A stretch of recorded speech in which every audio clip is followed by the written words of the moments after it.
말씀의 제목은 너희는 누구냐라는 제목입니다. 너희는 누구냐? 네, 나는 누구냐를 한번 생각해 보시면서 들으면 좋을 것 같습니다. 바울 일행이 에베소 3차 전도여행을 하는 중에 에베소에 지금 머무르고 있습니다. 에베소는 소아시아 중에서 마술로 아주 유명한 도시입니다. 그래서 마술사들이 많이 있고 또 마술과 연관된 주문과 주술을 하는 방법에 관한 책들도 많이 있는 그런 곳입니다. 그런 마술과 주문과 이런 요술 또 미신을 섬기는 이런 지역에서 하나님은 강력하게 역사하심으로 하나님이 능력이 있다는 것을 보여주었습니다. 심지어는 바울이 쓰던 손수건, 바울이 쓰던 그 앞치마를 병든 자에게 얹어도 낫는 역사가 일어나고 또 악귀 들린 사람에게 얹었더니 귀신이 떠나가는 역사가 일어나고 그런 놀라운 역사가 일어나는 것을 볼 수가 있습니다. 이렇게 바울을 통해서 바울이 예수님의 이름으로 귀신을 쫓아내는 것을 본 마술사들이 야, 우리도 한번 해봐야 되겠다. 저들이 예수라는 능력 있는 어떤 신의 이름을 빌려서 귀신을 막 내어 쫓고 하는데 우리도 귀신을 쫓아내고 돈을 많이 벌어보자. 그래가지고 예수님의 이름을 빌려서 사용합니다. 그전에는 자기들끼리 은밀하게 어떤 신들, 자기만이 섬기는 신들의 힘을 이용해서 악귀를 쫓아내고 했었는데 그렇게 해서 돈을 벌었는데 야, 능력 있는 예수님의 이름이 능력 있는 것 같으니까 시험 삼아서 예수님의 이름으로 귀신을 쫓아보자 하면서 예수님의 이름으로 쫓아내는데 그것을 자기가 믿는 예수님을 믿는 믿음의 고백을 통해서 예수님의 이름을 사용하는 것이 아니라 바울이 전파하는 예수의 이름을 사용했다 이렇게 성경에 나와 있는 것으로 봐서는 그냥 돈벌이를 위해서 그렇게 하는 것임을 명확하게 알 수 있는 것이죠. 그렇게 하는 마술사들의 일행을 보고서 스게와의 아들 7명 대제사장의 아들이라는 것을 빙자해서 광고를 하면서 마술을 행했던 스게와의 7 아들이 있었는데 그들이 이제 예수님의 이름으로 귀신을 쫓아내려고 합니다. 바울이 전파하는 예수 이름으로 명하노니 악귀야 떠나가라 딱 했더니 그 악귀가 슉 떠나가는 것이 아니라 악귀가 재미있는 말을 합니다. 야, 나는 예수도 알고 바울도 아는데 너희는 도대체 누구냐? 이렇게 말하는 것입니다. 깜짝 놀란 거죠. 귀신은 예수님을 귀신같이 알아봅니다. 왜냐하면 예수님이 자신을 멸할 능력의 하나님을 알기 때문에 두려워하는 것이죠. 그리고 예수님을 온전히 믿는 예수님의 사도인 바울도 무서워하는 거예요.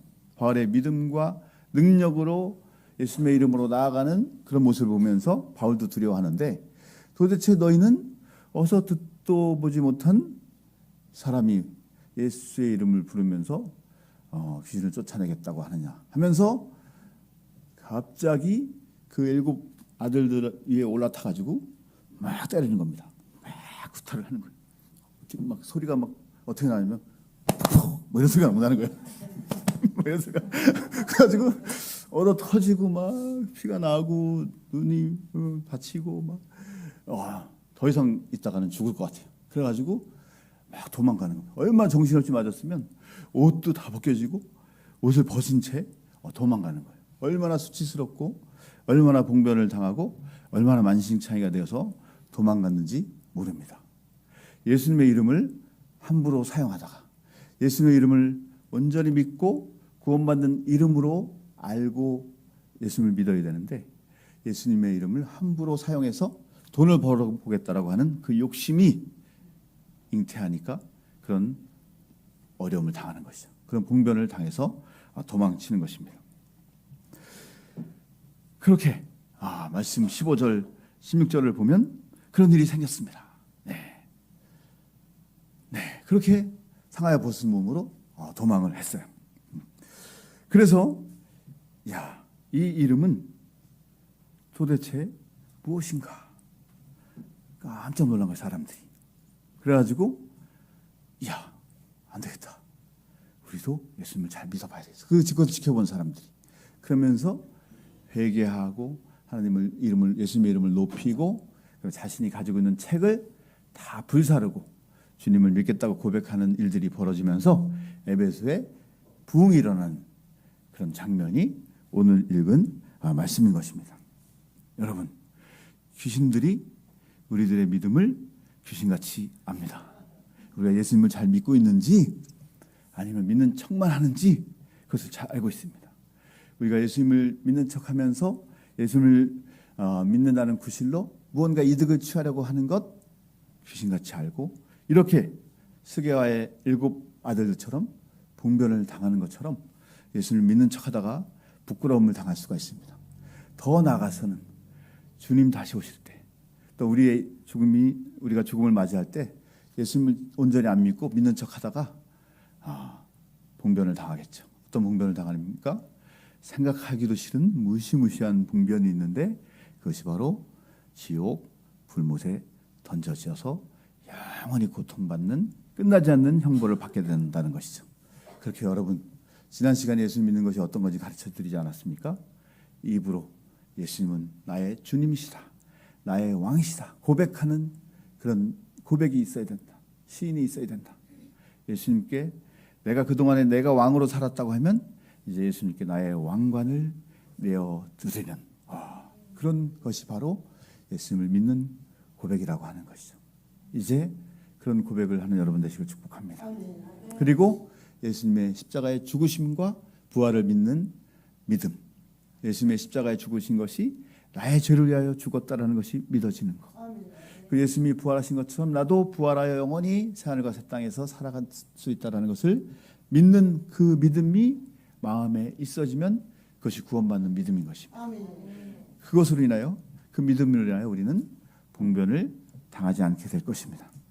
여러분, 우리는 이 악귀 들린 사람이 이 스게와의 7 아들에게 물었던 것처럼 나는 예수도 알고 바울도 아는데 너희는 누구냐?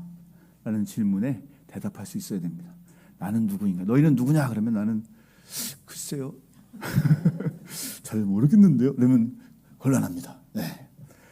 자세히 확실히 대답을 해줘야 되는 것입니다. 나는, 우리 2가지만 오늘 살펴보도록 하겠습니다. 나는 하나님의 형상대로 지음받은 하나님의 자녀다 라고 대답할 수 있어야 됩니다. 우리는 하나님의 형상대로 지음을 받았습니다. 창세기 1장 27절에서 그렇게 말씀하고 있죠. 하나님이 자기 형상 곧 하나님의 형상대로 사람을 창조하셨다, 이렇게 말씀하고 있습니다. 하나님의 형상대로 지었다는 것은 하나님처럼 만들었다는 것입니다. 하나님의 닮은 꼴로 만들었다는 것입니다. 그래서 하나님의 성품도 닮고 하나님의 능력도 닮았다는 것입니다. 그리고 하나님이 영이시기 때문에 우리를 영적인 존재로 만들었다는 것입니다. 세상의 피조물 중에 어떤 것도 영적인 존재로 만들지 않았습니다. 우리 집에 강아지 2마리 키우는데 그 강아지 2마리가 기도하는 것을 13년 동안 한 번도 본 적이 없습니다. 맨날 잠만 자고 먹을 거 달라고 하고 있고, 영적인 존재로 안 만들어졌기 때문에, 우리는 영적인 존재로 만들어졌기 때문에 하나님과 영적인 교제를 하기 위해서 기도의 자리로 나오고 말씀을 보면서 하나님의 뜻이 무엇인지 분별해서 행하는 것이죠. 그렇게 우리를 영적인 존재로 만든, 하나님의 형상대로 만든, 하나님을 닮은 꼴로 만든 그런 존재인 것입니다. 하나님을 반영하는 거예요. 우리의 모습을 통해서 하나님이 드러나는 것입니다. 얼마나 귀합니까? 우리의 모습을 보면 하나님을 사람들이 볼 수 있는 것입니다. 하나님의 자녀인 우리를 통해서 아버지인 하나님을 보게 되는 것이죠. 저의 자녀인 예주를 보면서 사람들이 저를 생각합니다. 어쩜 이렇게 똑같이 생겼나? 코는 오똑하고 눈은 짝지어졌는데 은근 매력이 있어요. 쌍꺼풀이 없는데. 그래서 쌍꺼풀 수술한다는 걸 저희가 극구 말리고 있습니다. 너가 쌍꺼풀 수술하면 사람들이 내 딸인 것을 모를 것이다. 그러니까 하지 말라. 너가 그게 매력이다. 이렇게 하고 있습니다. 어릴 때 사람들이 저한테 뭐라 하냐면, 예주를 제가 하도 예뻐하고 애지중지하니까 걱정하지 마라. 예주는 잃어버려도 분명히 누군가 찾아가지고 당신한테 데리고 올 것이다. 워낙 똑같이 생겨서 예주를 보는 순간 묻지도 따지지 않고 다 바로 당신에게 데리고 올 테니까 너무 예주를 잃어버릴까 봐 걱정하지 말라. 그런 이야기를 들은 적이 있습니다. 그렇게 하나님의 자녀는 하나님을 닮은 사람입니다. 마치 예주가 저의 DNA를 가지고 받았기 때문에 저와 닮았다는 것처럼 하나님의 DNA를 받은 여러분들이기 때문에 하나님을 닮은 것입니다. 그래서 여러분 누구냐라고 너는 누구냐? 그 악귀가 물었을 때 나는 하나님의 자녀야. 하나님의 형상대로 닮은 하나님의 자녀야 라고 대답할 수 있어야 되는 것입니다. 제가 정말 자녀를 사랑하는 것처럼, 자녀를 생각하면 밥 안 먹어도 배부른 것처럼, 자녀가 자는 것을 보면 가서 얼굴을 확 깨물어 먹고 싶은 것처럼, 하나님께서 여러분들을 보면 그렇게 예뻐서 어쩔 줄 모르는 것입니다. 여러분들 자다가 조심하시기 바랍니다. 하나님이 확 깨물어 버릴 수 있어요. 너무나 예뻐가지고. 그렇게 사랑받는 존재인 것입니다. 악귀가 너는 도대체 누구냐 물으면 나는 그렇게 하나님의 사랑받는 존재야 라고 대답할 수 있는 여러분 되시길 축복합니다. 그렇기 때문에 우리가 어떤 잘못을 했다 하더라도 하나님은 우리를 끝까지 사랑해 주셔요.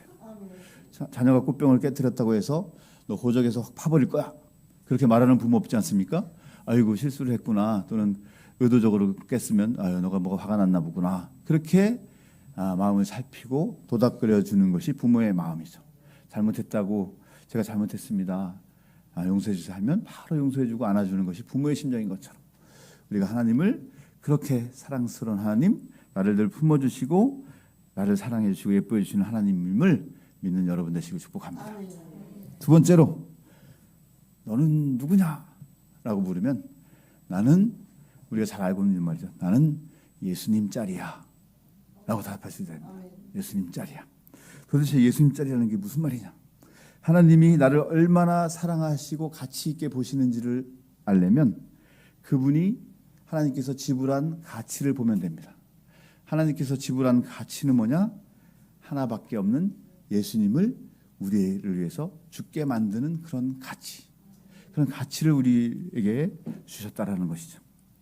그래서 하나님은 자기 아들, 당신의 아들 예수님을 아끼지 아니하고 우리에게 주었다라고 말씀하고 있습니다.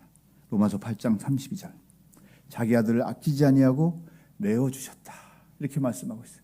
그렇게 자기 아들을 아끼지 않고 내주신 하나님께서 우리에게 어떤 것을 주시지 않겠느냐, 그렇게 말씀하고 있는 것이죠.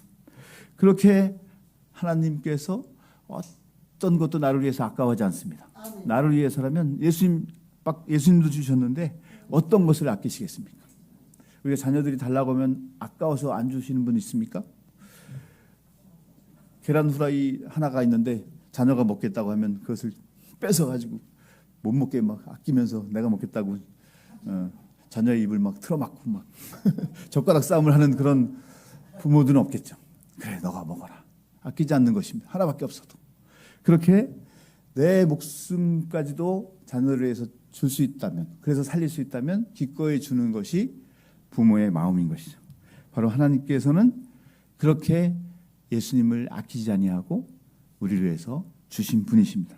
그래서 우리가 이 세상에서 가치 있는 사람으로 살아갈 수 있는 것은 하나님께서 예수님을 아끼지 않고 나를 위해서 주셨기 때문에 그렇게 든든하게 살아가는 것이죠. 돈이 많아서 든든한 게 아닙니다. 좋은 직장이라서 잘생겨서 든든한 것이 아니라 나는 예수님이 나를 위해서 죽으신 그런 가치 있는 사람이야 라는 든든함 때문에 살아가는 것이죠. 정말로 나를 위해서 누군가, 내가 어떤 뭐 탈레반이라든지 뭐 하마스라든지 헤즈볼라든지 그런 사람들에게 납치당해서 내가 잡혀 있는데 나를 위해서 1억 원의 몸값을 지불하고서 나를 구출해냈다. 그러면은 나의 몸값은 1억 원짜리예요. 1억 원의 가치가 있는 사람이에요. 그런데 예수님이 나의 죄를 위해서 십자가에 돌아가심으로써 나를 지옥에 떨어질 운명에서 구해냈다고, 건져냈다고 하면 예수님의 가치가 있는 사람이에요. 그래서 우리는 아까 1억 원짜리가 아니라 우리는 예수님 짤인 것입니다. 그러니까 얼마나 우리는 가치 있는 사람인 것입니까? 우리의 가치의 근거는 예수님의 십자가에 있다. 예수님의 십자가를 바라볼 때마다 나는 그렇게 가치 있는 사람이다. 십자가를 보면서 십자가가 왜 살짝 밑이 굽었지? 그렇게 생각하지 마시고 예수님의 십자가를 바라보면서 나는 가치 있는 사람이야.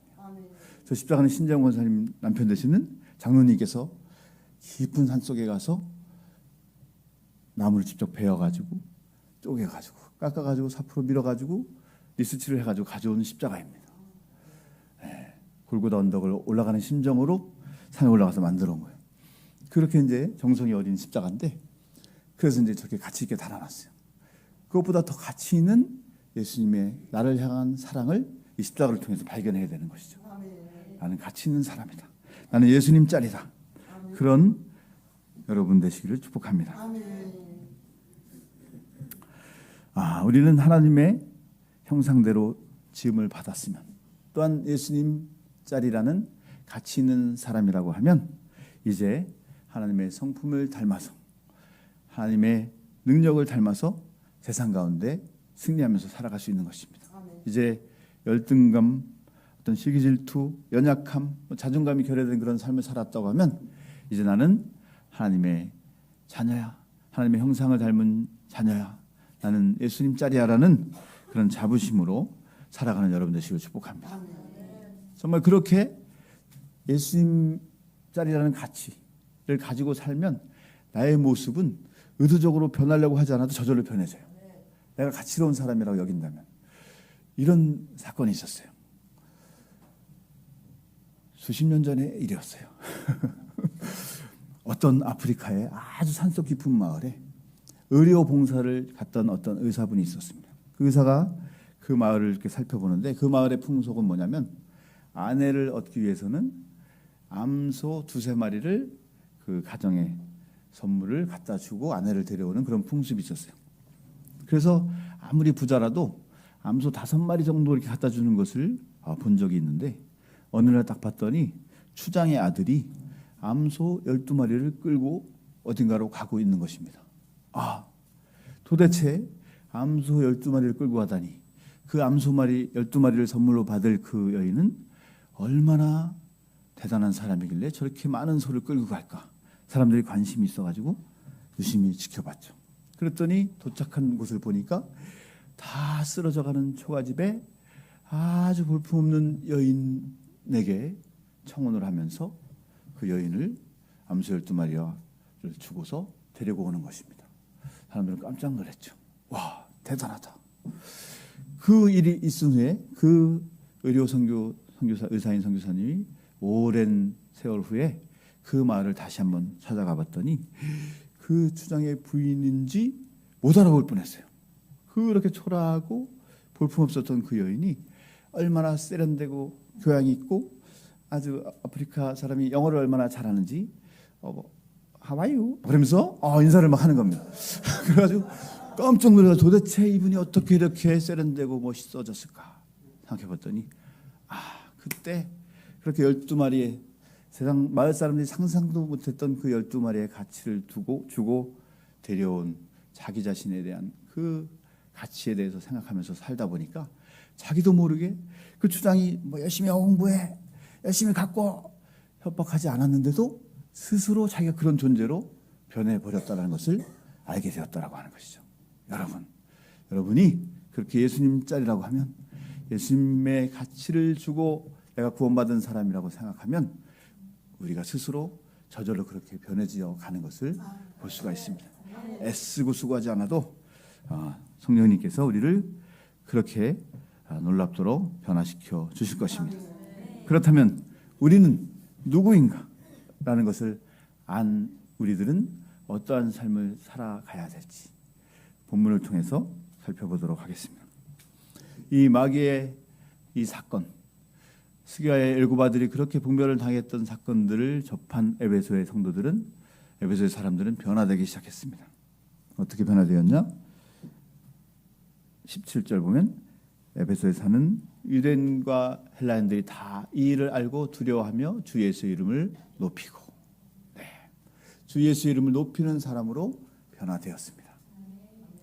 그래서 우리는 예수님을 믿는 자로서 하나님의 형상대로 지어진 고귀한 사람이라는 것을 아는 사람으로서, 또 예수님 자리로 아는 사람으로서 이제는 하나님을 두려워하며 예수님의 이름을 높이는 삶을 살아야 될 것입니다. 하나님을 두려워한다는 것은 무서워서 벌벌 떠는 것이 아니고, 지난번에도 말씀드렸죠. 너무나 존경스럽고 사랑해서 부모님의 말씀을 자발적으로 순종하는 것처럼 자발적으로 복종하는 것처럼 사랑에 기인한 복종, 사랑에 기인한 경외심이 생기는 것처럼 우리가 하나님을 경외하는 마음, 예수님을 높이는 마음이 그렇게 하나님의 사랑을 알고 깨달았기 때문에 경외하는 마음이 생기는 것이죠.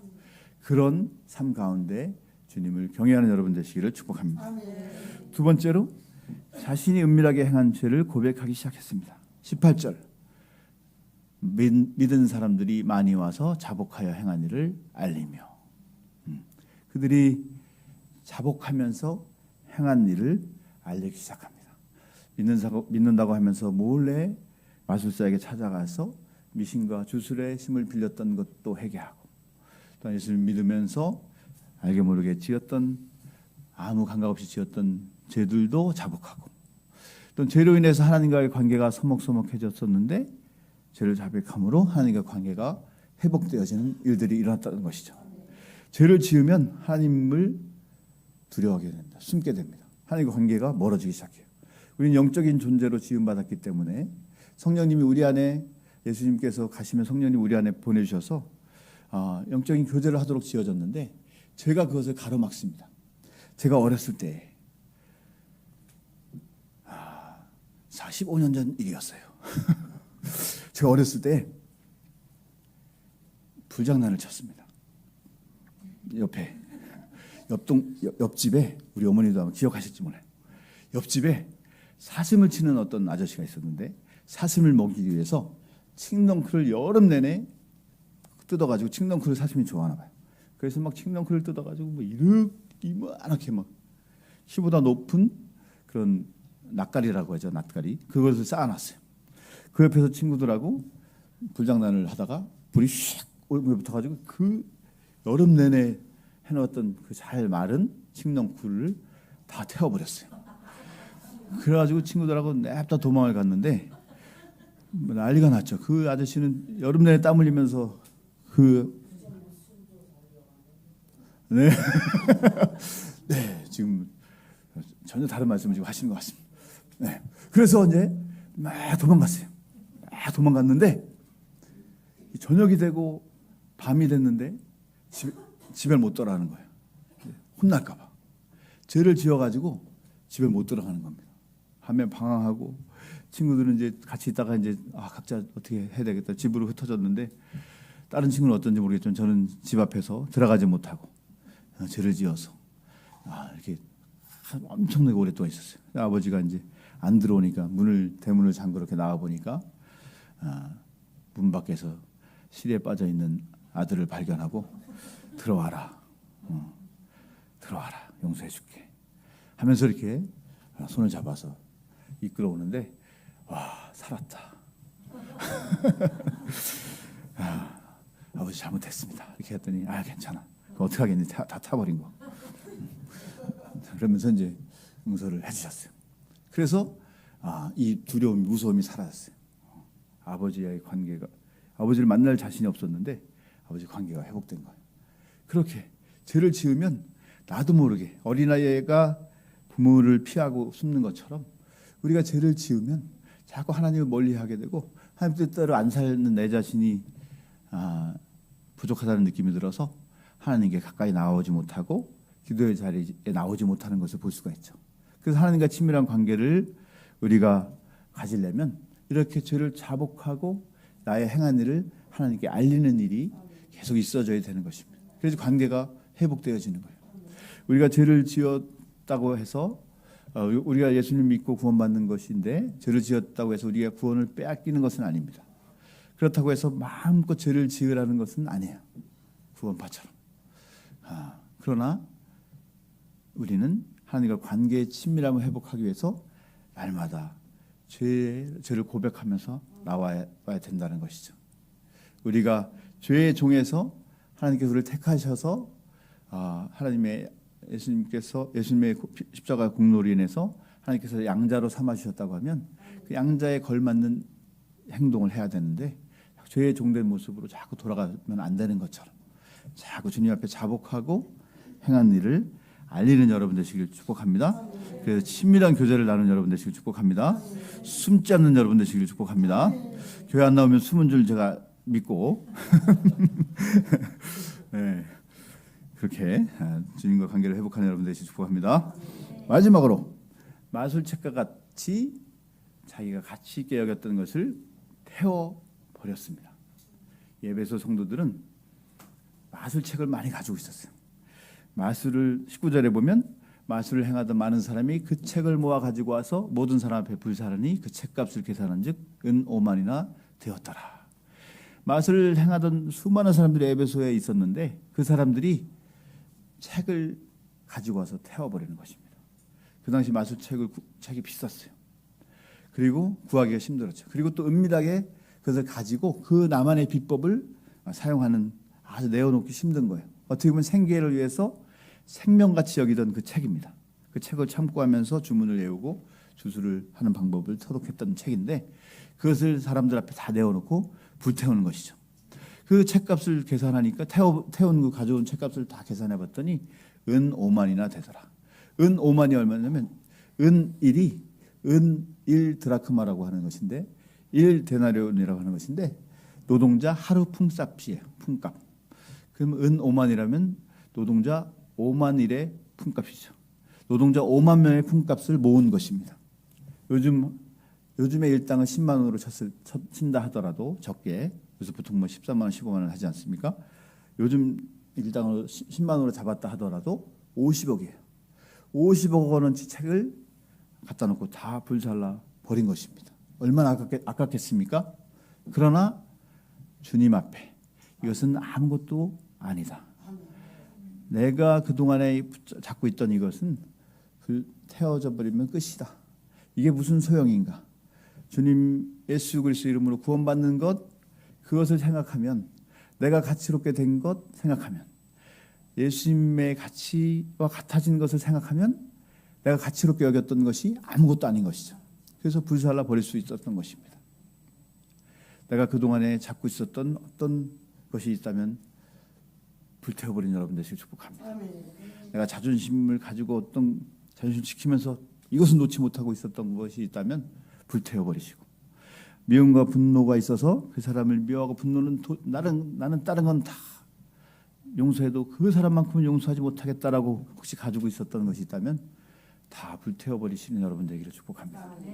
세상에 가치롭게 여겼던 권력과 물질과 쾌락과 이런 것들 다 가치 없는 것이라 여기고 다 불태워버린 여러분 되시길 축복합니다. 지나가 나면 아무것도 아니에요.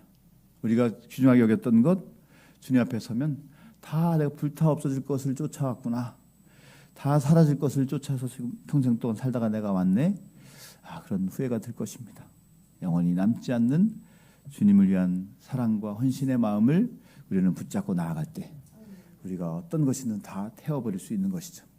붙잡고 있는 것 있으면 다 갖다 내려놓고, 주님 앞에 내려놓고 불태워버린 심정으로 다 용서하고 있는 여러분 되시기를 축복합니다. 그러한 삶을 살 때, 우리가 그런 변화된 삶을 살 때, 우리의 가치 있는 것을 다 내려놓을 때 주님께서는 우리에게 더 좋은 것으로 갚아주십니다.